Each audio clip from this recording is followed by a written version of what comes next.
ముఖ్యంగా BRS party KTR Harish Rao గారు BJP party కొత్త బిచ్చగానికే పొద్దెరగదని కొత్తగా పోస్ట్ వచ్చి మరి ఆయన ఏం లాబీ చేసి ఢిల్లీలో బీజేపీ వాళ్ళని పట్టుకొని ఆయన కంటే సీనియర్లు చాలా మంది రాజాసింగ్ లాంటి వాళ్ళు ఉన్నాక కూడా ఈయనకు ప్రతిపక్ష నాయకుడు హోదా అసెంబ్లీలో ఇచ్చిరో మనకు తెలియదు. ఎందుకంటే 100 కోట్లు 200 కోట్లు తీసుకుపోయి ట్రాన్స్ఫర్ చేసి పోస్టులు తెచ్చుకోవడం అనేది కొద్దిగా బాగా అనుభవం ఉన్న వ్యక్తిగా కనిపిస్తుండు మా మహేశ్వర్ రెడ్డి అన్న కాంగ్రెస్ పార్టీ నుంచి ఆ పార్టీలకు పోయినావు, పీఆర్పీ నుంచి కాంగ్రెస్లకు వచ్చినావు.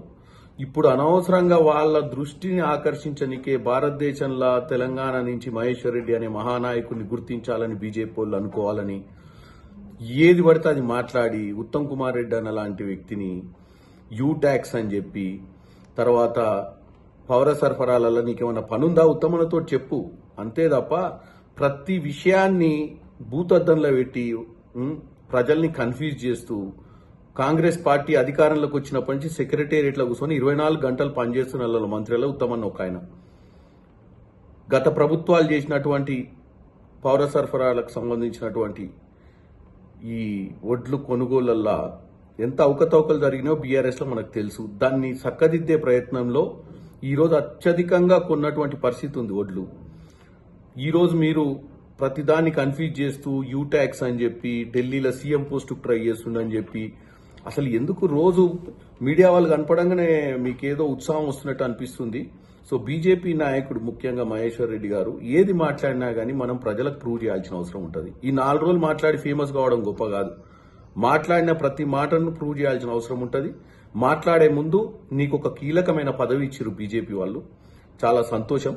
కాకపోతే ఆ పదవిని అంత తొందరగా పదవిలో కూర్చొని ఏదో సాధించాలన్న ఆలోచనతోటే గతంలో కూడా మీరు విఫలమయ్యారు. మా పార్టీలు ఉన్నా కానీ పీఆర్పీలు ఉన్నా కానీ ఇప్పటికైనా ఆ కొత్త పార్టీకి పోయి అక్కడ మంచిగానే ఏదో మేనేజ్ చేసి పోస్ట్ తెచ్చుకోరు కాబట్టి ఆ పోస్ట్ని జాగ్రత్తగా కాపాడుకోవాలని కోరుకుంటున్నా. ఎందుకంటే ఈ అసందర్భ ప్రేలాపనలు మాట్లాడటము, సంబంధం లేని సబ్జెక్టులు మాట్లాడటం వల్ల ఏమైపోద్దంటే ప్రజలు ఇంకొకసారి మీరు ప్రెస్ మీట్ పెడితే కూడా చూడని పరిస్థితికి వస్తారు. ఇప్పుడంటే బాగానే కవర్ చేస్తారు అన్ని పేపర్లు. 4 రోజుల తర్వాత ఇట్లనే రోజు మాట్లాడుతుంటే 4 రోజుల తర్వాత పట్టించుకోవడం బంద్ చేస్తారు. అరే ఈయన చెప్పే దాంట్లో ఏది కూడా ఈయనకు క్లారిటీ లేదని. ఇక పోతే హరీష్ రావు గారు 2014-18 మేనిఫెస్టోని ఇంప్లిమెంట్ చేయక ప్రజల్ని మోసం చేసిరు. మీ అంత గొప్ప వాక్చాతుర్యం లేదు. మేము పనిచేసి కూడా ప్రజల మధ్యానికి పోయి చెప్పాల్సిన అవసరం లేదు, ప్రజలే మమ్మల్ని అర్థం చేసుకుంటారని చెప్పి ప్రతి విషయాన్ని మేము ప్రజల సంక్షేమం కోసం పనిచేస్తున్నారు మా మంత్రులు, మా ముఖ్యమంత్రి గారు అందరూ కూడా.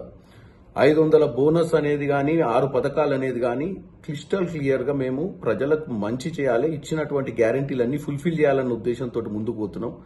మేము రానున్న రోజులల్లా ప్రభుత్వము రాష్ట్రము మీరు చేసిన అప్పుల నుంచి బయటికి తీసుకురావని కొన్ని కార్యాచరణ తీస్తారు. వాటన్నిటి అర్థాలు పెడర్థాలు తీసి ప్రజలకు మీరు విషబీజాలు నాటే ప్రయత్నం చేస్తున్నారు.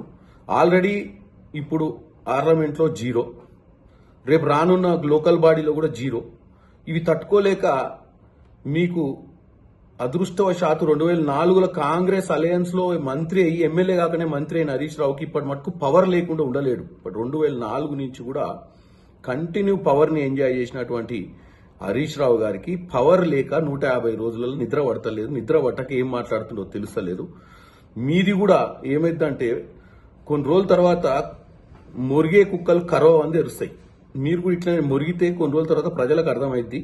మీకు మొరిగి లాస్ట్కి ఏమైందంటే మీరు నిజంగానే ఎప్పుడన్నా మంచి నాయకత్వంతో మంచి ఆలోచనతో చెప్దామన్నా నమ్మలేని పరిస్థితికి ప్రజల్ని తీసుకొచ్చేటట్టు ముఖ్యమంత్రి రేవంత్ రెడ్డి గారు గతంలోనే చెప్పారు, మంచి అపోజిషన్ ఉంది మీది, ఒక 6 నెలలు ఓపిక పట్టండి, 1 సంవత్సరం ఓపిక పట్టండి, సంవత్సరం తర్వాత ప్రజల ముందుకు వచ్చి మా పాలన మీద మాట్లాడండి.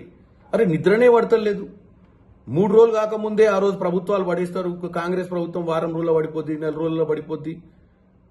అప్పుడు పల్లా రాజేశ్వర రెడ్డి వీళ్ళందరూ మాట్లాడారు గతంలో.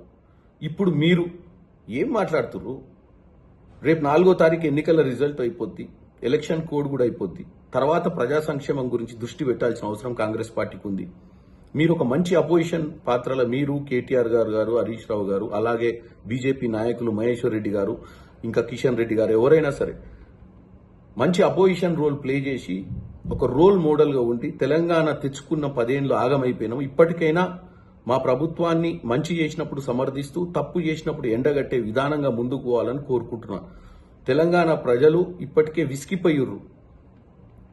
ఈ తప్పుడు ప్రచారాలతోటి మంచి ఏందో చెడేందో తెలియని పరిస్థితికి వాళ్ళని తీసుకురాకండి. ప్రజలు కూడా వినొద్దని కోరుకుంటున్నా. మా మీద నమ్మకం ఉంచండి. మాకు కొంచెం సమయం ఇచ్చి 6 నెలల సంవత్సరంలో మేము అన్నింటినీ కూడా నెరవేర్చే ప్రయత్నం చేస్తామని తెలియజేస్తున్నాం. అసలైన తొలి వెలుగు. ఫాలో వాట్సాప్ @తొలి వెలుగు official.